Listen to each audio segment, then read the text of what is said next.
जय श्री राम।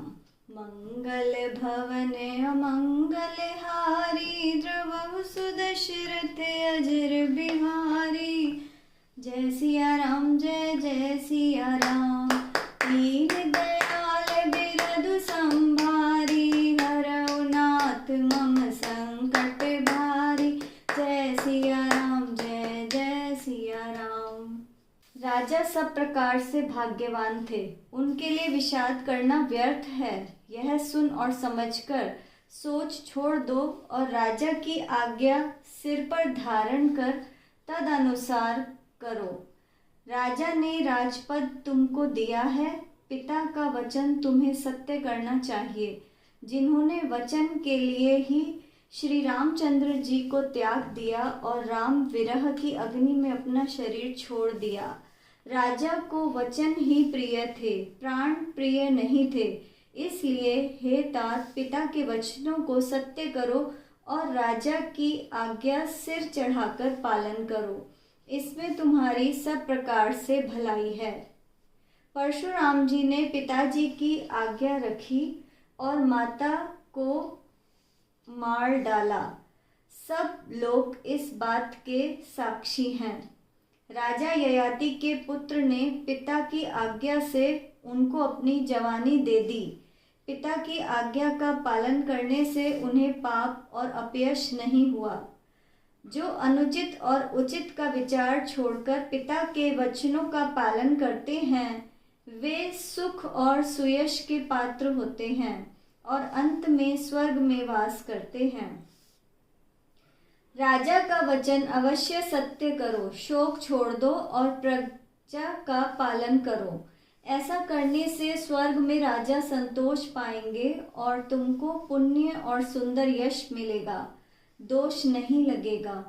यह वेद में प्रसिद्ध है और सभी शास्त्रों के द्वारा सम्मत है कि पिता जिसको दे वही राज तिलक पाता है। इसलिए तुम राज्य करो, ग्लानि का त्याग कर दो, मेरे वचन को हित समझकर मानो।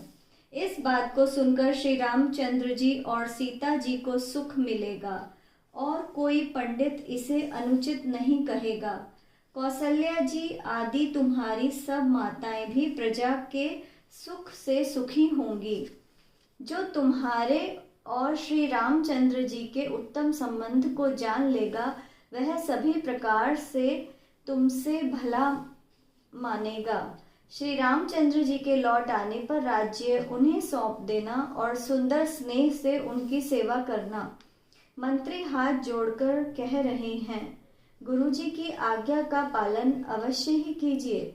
श्री रामचंद्र जी के लौट आने पर जैसा उचित हो तब फिर वैसा ही कीजिएगा। कौसल्या जी भी धैर्य धारण कर कहती हैं, हे पुत्र, गुरु जी की आज्ञा पथ्य रूप है, उसका आदर करना चाहिए और हित मानकर उसका पालन करना चाहिए। काल की गति को जानकर विषाद का त्याग कर देना चाहिए। श्री रघुनाथ जी वन में हैं, महाराज स्वर्ग में चले गए और हे तात, तुम इस प्रकार कातर हो रहे हो। हे पुत्र, कुटुंब, प्रजा, मंत्री और सब माताओं के एक तुम ही सहारे हो। विधाता को प्रतिकूल और काल को कठोर देखकर धीरज धरो। माता तुम्हारी बलिहारी जाती है। गुरु की आज्ञा को सिर पर धारण कर उसी के अनुसार कार्य करो और प्रजा का पालन कर अपने परिजनों का दुख हरो। भरत जी ने गुरु के वचनों और मंत्रियों के अनुमोदन को सुना, जो उनके हृदय के लिए मानो चंदन की तरह शीतल थे।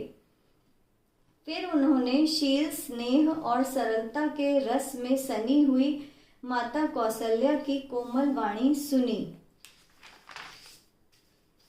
सरलता के रस में सनी हुई माता की वाणी सुनकर भरत जी व्याकुल हो गए। उनके कमल नेत्र आंसू बहाकर हृदय के विरह रूपी नवीन अंकुर को सींचने लगे। उनकी वह दशा देखकर उस समय सबको अपने शरीर की सुध भूल गई। तुलसीदास जी कहते हैं, स्वाभाविक प्रेम की सीमा श्री भरत जी की सब लोग आदर पूर्वक सराहना करने लगे। धैर्य धारण करने में पारंगत श्री भरत जी धीरज धरकर कमल के समान हाथों को जोड़कर वचनों को मानो अमृत में डुबाकर सबको उचित उत्तर देने लगे। मंगल भवने अमंगल हारी, द्रवहु सुदशरथ अजर बिहारी।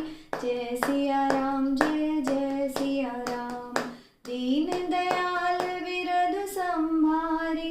हरऊ नाथ मम संकट भारी। जय सिया राम जय जय सिया राम, जय सिया राम जय जय हनुमान। जय श्री राम।